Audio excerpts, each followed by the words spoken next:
না না না, আমার রাজ্যে এত বড় দুর্ঘটনা আমি কখনোই মেনে নিতে পারবো না। কারোর আইডি হ্যাক হয়ে যায়, কেউ বউ ব্যবসা করে, কারোর লিঙ্ক ভাইরাল হয়ে যায়। সেনাপতি। জি হুজুর। জল্লাদ কোথায়? হুজুর, প্রতিদিন তো রানীর গোসল করে আমি যাইতাম, আজকে জল্লাদে গেছে। হ্যাঁ, কি বললে তুমি এই কথা? জল্লাদ কোথায়? জল্লাদ।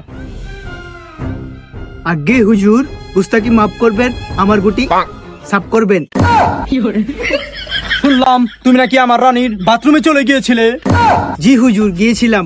রানী গোসল করতেছিল তো, তার টাওয়েল আগেই দিয়ে আসতে গেছিলাম।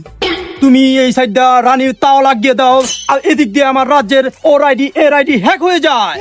সেটা তো আর আমার কাজ নয়, সেটা তো আপনার সেনাপক্ষীর কাজ। সেনাপক্ষী? জি হুজুর। বিল্লাল কেটে কেন? বিল্লাল। জি হুজুর।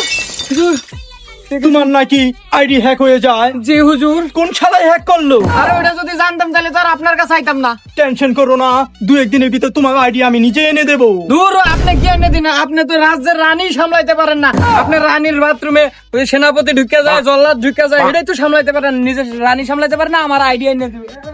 সেনাপক্ষী, কোনো মতে কি ও আমাকে অপমান করলো? সত্যি বলতে কি হুজুর, ও আপনার অপমানই করছে। কি এত বড় কথা? জল্লাদ, আগে হুজুর। এই সেনাপক্ষীর ধন কেটে দাও। হুজুর, কেচি তো তেমন একটা ধার নাই, যদি কাটতে না পারি থেতলাই দিমু। এই দাঁড়া। ওরে বাঁচালে ওরে